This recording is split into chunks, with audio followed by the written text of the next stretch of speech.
Hi, Maria Mandarino here this morning, and I wanted to just jump on and do a video while some things were fresh in my mind. Today we're going to talk about Freddie Mercury, who, by all appearances, was an Enneagram 3w4. We'll talk about that a little bit more in a bit. First and foremost, I want to remind you, if you have not already subscribed to the channel, please do so now. Excuse me. Um, and that effort, that small, simple effort that you guys can bring, really makes a world of difference to my channel. So it helps my work reach other people, and basically gives all of what I do here purpose. So thank you in advance if you have subscribed, and if you have not, please take a moment to think about doing that because it really does help. So not just me, but the greater community that's interested in the Enneagram, and taking a different approach to the Enneagram. So. I do bring something here that, from feedback that I'm getting from people, is pretty unusual, combining the Enneagram with astrology for the purpose of deeper awareness, deeper self-awareness, deeper compassion, using two sets of tools, two different systems that complement each other quite well. So again, if you haven't done that, please do so. Remember to like the episode and subscribe. Said subscribe already. Comment, share, and like the episode. So I'm a little bit scattered. I apologize for that. I just took a real long walk, and there's a reason why I had to stop this morning before I go to my office to treat my patients. I'm also an acupuncturist. Um, but I was listening to Queen on my walk this morning, and it was a really good walk because it was really good music. And the reason I was listening to Queen was a couple of nights ago, I was watching Bohemian Rhapsody, and fantastic movie. If you have not seen it, it's on Netflix, so check it out. Um, but the music, it's music I grew up on, and so it just that concentration of the music in the video in the movie, just kind of said, yeah, I think I'm gonna put on some of their stuff this morning for my walk, and and it just really got me thinking. I was thinking throughout the movie, and in fact, I did another episode that I just put in the trash bin because I wanted to come here and redo it, because of what I was listening to on my walk this morning. So of course we can't know anybody's Enneagram type for sure unless we talk to them about it, because the Enneagram is driven by what motivates us. Our Enneagram type emerges from how we seek to get our needs met. So we can't do that because Freddie Mercury's not here, but I did some looking around online, and the consensus is that he was an Enneagram 3 with a 4 wing, and I would agree with that, and we're going to talk about why. Um, his chart is not as definitive because we don't have a birth time, so I'm not going to bring up the chart, but I'm going to talk about what I found. There is a birth certificate, but no birth time. And so we do know, excuse me, we do know that he is a Virgo sun. It's up for speculation as to whether or not he was a Sagittarius moon or Capricorn moon. And you can make an argument for both, but I leaned more toward the Sagittarius. And they're not sure about his rising sign, and there is a skill set in astrology called rectification of charts when you don't have a time, and it's a process that you go through to figure out where someone may have where their birth time may have been, to figure out their rising sign. For full disclosure, I don't do that work. I'm familiar with it, but I don't do it, so I'm not going to attempt to do it. Um, but I'm just going to go with a gut reaction to what I read, which the consensus seems to be that he was probably an Aquarius rising, and I would lean toward that myself. Another possibility that I saw was possibly a Libra rising, and because of his relationship to his work, his music, to art, and how art is conveyed, how it was conveyed in his world.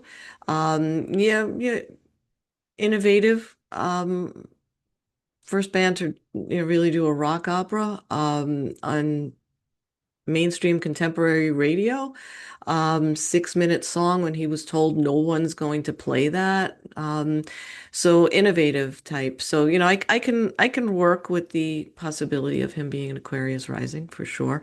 Kind of shocking, an unusual guy, a little out of the box. And Aquarians, we say, kind of have this sense of they don't really fit in this world. They're kind of like outsiders, kind of out of the box people. So, and again, that would fit with Freddie Mercury.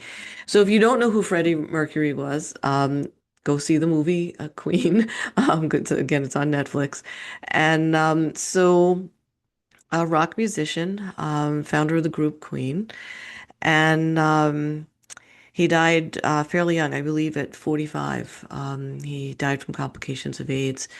And but in his short life, man, he packed a lot in, and left a lasting impression on the world, certainly in the music world. So Enneagram 3, the performer, the actor, the person that gains their recognition, they get their needs met by doing things, by performing, by acting, by getting the job done, by getting the job done that no one else can do. They like getting the win. In fact, one of the mantras of the five is win at all costs. Another one of their mantras is the show must go on.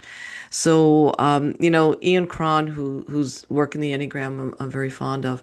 Ian Cron says when he interviews an author, he said the title of their book will tell you their Enneagram type. And I'm pretty certain that we can say that the title of at least two of Freddie Mercury's songs can tell us what his Enneagram type was. So again, thinking of the three win at all costs, Freddie Mercury literally had a song call. I take that one back. Scratch that. Win at all costs. The song that he wrote that reflects that to me is "We Are the Champions." If you really listen to that song, and it's just so uplifting, and the music itself, forget about the lyrics, just it just if you can listen to that song and not move, there's something quite not right with you. So yeah.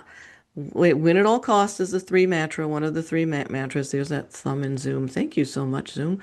And We Are the Champions is the song that I think reflects that. So, but the one I was originally going for, the other mantra of the three, is The Show Must Go On. He literally has a song called The Show Must Go On. And that kind of blew me away. I don't think it was in the movie, but as I was walking this morning, the song came onto on my earpods. So yeah, I think that's pretty confirming. I mean, of course, he's not here to ask him about that motivation behind those songs, but it certainly would speak to a three energy. Win at all costs and the show must go on. I mean, there's two really interesting sets of songs there that would, here's the thing. If you are a three, what do those songs say to you? I'd love to know, like, what do they stir in you? If you're having a bad day or a rough day, or it's hard getting the win, or if you've just gotten the win. And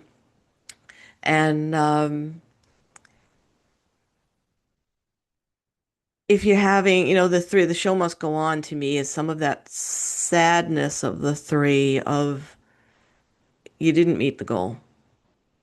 You didn't meet the goal, but the show must go on. So to me, there's a little bit of sorrow, unspoken sorrow in that idea. Again, because the three's identity is so tied to getting it done, to doing the performance, because it's the performance that's going to make people love you, which is not the truth, but that's the line that the three has sold themselves on. And I think it's a line Freddie Mercury sold himself on. When you see the clips of him performing and the depiction of that in the film, um, it was that mask that he put on it was a big piece of it was how he extracted love from his fans, from people around him. And the only person that didn't work with, and this is beautifully, expressed in the movie, the only person that didn't work with in terms of the music, the performance, the outlandishness of the way he performed, the unique thing that he was doing, which by the way, there's this four wing, right? The uniqueness of it. Um, we're going to talk more about the four. But the only person he couldn't pull it off with to impress somebody with the win was his father. And culturally, his father came from a different world, and his whole focus with Freddie, well, I think the focus of his life, his father's life, was three things: good thoughts, good deeds, I have that backwards. Sorry, good thoughts, good words, good deeds. And whenever Freddie would go on about he was going to be this great musician before he had made it, his father always brought it back to good thoughts, good words, good deeds. Those were the things that mattered, not this, at that time, not this music nonsense that you're out there doing. And Freddie kept pushing back and trying to win his father's affection, but his father's affection was conditional, and it was based on good thoughts, good deeds, good words. And not that those things weren't there, but his father couldn't see them in Freddie at that point. So, spoiler alert, if you haven't seen the movie and you want to, this is where you want to click off and come back later to the episode, okay? Because I'm going to tell you a little bit about what happens at the end. Um, he has an opportunity to perform with the group at Live Aid, and the group has broken up at this point. Things aren't great. He's gotten an AIDS diagnosis that no one knows about. And I'm going to go back and talk about that in the context of his four and how he expresses that. Um, but when his father finds out that he's doing the concert to feed the starving in Africa, um, that's when his father connects it to, all of this body of work, all of this, remarkable musician, this part of his son that he could never really understand because it seemed, I think, outrageous to him, what Freddie Mercury did, and the fact that he even changed his name because his name was not Freddie Mercury. It was his stage name and took on his name. Um, and so there was a lot of difficulty for his father culturally. And then he has this son who has this career that he can't understand, this spectacular career that he's clearly successful, right? And that's the big thing for the three, success. Gotta be successful. And he was. He was. But his father wasn't going to budge on that. And his father wanted the good thoughts, the good words, the good deeds. Um, but at the end, when he does the Live Aid concert and his father sees him taking care of the less fortunate and using his gifts to contribute to feeding the starving, um, that's when his father sees that those qualities that he wanted out of his son had them. And at that point, there's this beautiful embrace between them, and his father recognizes him, which is what the three wants, is to be, seen and recognized for who they are, not for what they do, but the what they do part is the cloak that they put on to be seen. So that finally happens for Freddie, very close to the end of his life, which was touching, quite touching. And when you think, I want to remind you of the fact that the threes are heart types. And three with a wing four, we've got two heart expressions there. Um, the four wing being expressed, we've got plenty of songs that express that. But while I was walking, it was a live performance. I was listening to a Find Me Somebody to Love, and he opens the song saying it's his favorite song. And I don't doubt that it was, because the four is, at the end of the day, all nine types want to be loved, and we set out to find love in nine different ways. But the three needs to be loved for who they are. And all too often they're loved for what they do. And I think that was true of Freddie Mercury. Like, he was loved for who he was on stage. He was loved for the music that he put out. But who really saw Freddie? I think certainly Mary, his friend, who he was in a relationship with in the beginning, and then they remained friends because Freddie's sexuality, calls him to a different expression of who he is, but he never lets go of Mary, and Mary never lets go of him. And he says to her, he didn't want to leave her because he says, we understand each other.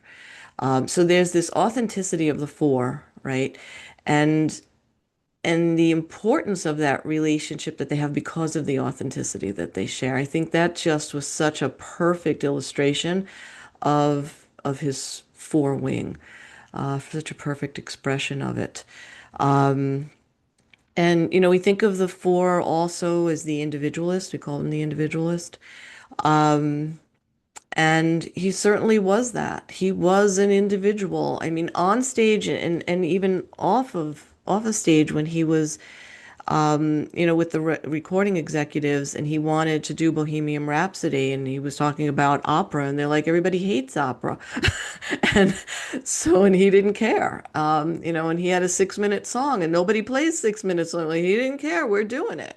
And if you don't want to do it, you lose the act. And that was just how he did it. And there was a little bit of win at all costs in that too. It's like we're just doing it, and we're taking this and we're doing it. So there's the three in that, but it was also the individualist of nobody's doing this and we're gonna, and we're gonna win because he's got the three as well. Um, so um, so I thought it was pretty interesting, really, just looking at the richness in his Enneagram. Um, and the four wing, that also that need for deep connections, and we see him trying to find those connections, and the only one that he ever really has it with, I think, is Mary. Um, and there are other people that he connects deeply with, clearly with his band members, and he talks about them being family. But I think that's kind of a thing that we hear with bands in general, saying that they are, because they do form their own families. They kind of have to. Um, so, so to bring this into the astrology, so we have his Virgo sun, very precise, perfectionistic about his music, very hardworking. I mean, exhausting, and the three will be that way about work. The three is going to be the person who they'll be up at 4 in the morning working on a project straight through the night, because it's got to get done. It's just got to get done. And the only deviation from that is, and this may be where his Sagittarius moon comes in, and where the Aquarius rising comes up possibly. But there was perfectionism in his work for sure. I mean, you could just listen to his music. It's amazing how precise things had to be. Um, but the three is kind of known for whatever you have to, let's get it done. They're not going to sit on it and perfect it. The three is going to like take it through. Um, I think because of the four wing, I think that's where his Virgo perfectionism maybe um, found a place in his Enneagram, because it is unusual. I don't think of threes as being Virgoan. But a three with a four wing who is more focused on deep and meaningful connection and deep and meaningful expression. They're the ones, they love fantasy. Fours love fantasy.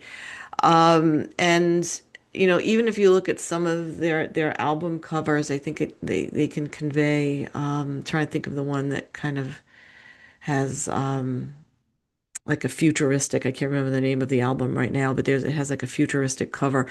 And that also made me think Aquarius. The innovation. His work was certainly innovative just on its own, but that album cover also made me think kind of futuristic and innovation. And there's that four wing, and the Aquarius rising possibly could be Libra. The argument for Libra is that it's Venusian, and that's there. It's definitely there. But I think the out of the box nature, the not of this world, the shocking nature, the innovator. I mean, he just seems like he'd have some kind of Aquarian expression in his chart. So I lean in that direction with this. And again, Sagittarian, the fun, the creativity, the fire, the passion.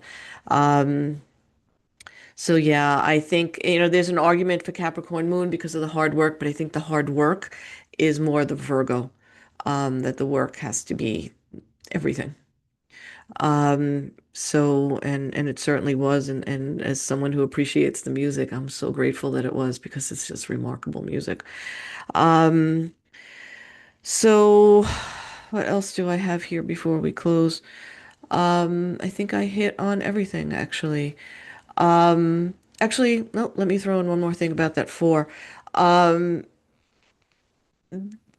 when he says that Find Me Somebody to Love was his favorite song, and the nature of his relationship with Mary, and the nature of the way he was not going to let her out of his life, even when things were not perfect, when she finds someone else, and it kind of shocks him, because I think he clearly that level of shock suggested that he thought it would just keep going on the way it always was with this romantic, unrealistic, expression of the love that they shared, which was genuine. But to expect her to not move on with her life was, I believe, kind of fourish. This fantasy relationship that they had, this perfectly imperfect love, right? Which is the four longing for. You can't. It's not perfect because it's imperfect because he's not heterosexual, but he loves her and she loves him, and it's perfect, but it's imperfect. And you can never have what you really want. And there's this longing that the four does. So I think his four wing, definitely seemed aligned with that part of his story. So yeah, so that's what I have for you. Enneagram 3 Wing 4, Freddie Mercury from the rock group Queen. Thank you for being here. If you are a three with a four wing, if you are a fan of Queen, if you see any of this, if you hear any of it in his music, in their music, please touch in with a comment. Let me know how this resonated for you. Let me know what insights you have, because I firmly believe that the true insights from the Enneagram come from the person living the type. I'm not a three. I can only relate to the three as I can intellectually relate to it, and through the people that I know that I've worked with and learned with and have walked with. So yeah, so if you're a three, step into a comment there. Let us know if you've seen the movie, if you know anything about the group. Just kind of step in there too and say what you can appreciate from the Enneagram and the group Queen and Freddie Mercury. If you would like to work with me, this is the kind of work that I do. This is the work of self-awareness that I do, bringing all of these things together, looking at the chart, looking at, even transits and how those transits are putting a spotlight on our Enneagram type, on the high and the low aspects of type, on our stress lines and security lines and our wings, all of it. I bring in the sun, the moon, and sun sign, the moon sign, and the rising signs, and your transits, all of it. So if you want to do that work with me as a spiritual director, check out my website, therootedmystic.com. You can sign up for a discovery call. That's what I encourage most people to do. It's a half-hour call where we determine what your needs are, and how I can best help you on your spiritual journey, which route is the best. So I do Enneagram typing. Some people come to me already typed. They don't need the typing, but some people do, or some people are not sure that they've typed themselves correctly. So then we do typing. Spiritual direction is the spiritual journey, the spiritual walking together that we do. It can involve Enneagram. It does not have to involve Enneagram. It can involve astrology, and it doesn't have to. Or it can involve all of those things. So yeah, spiritual direction is more me walking with you. We call it spiritual midwifery. That's another word that I really love for it, because I do feel like I'm accompanying their soul as it's emerging into a new experience, a new birth. So if you're interested in spiritual direction, that's also on the website. Again, I do charts, astrological charts, Enneagram typing. I also do Bach flower remedies. That's another form of working with the personality, but there are remedies and formulas that we put together based on the flower essences. And I am a professional certified Bach flower practitioner, so 24 years, actually 26 years experience doing that. So, so yeah, I think that's about it. Please, again, if you have not already subscribed, please do so. Remember to like, comment, and share the episode, and I will see you next time. All right, thanks for being here. Bye.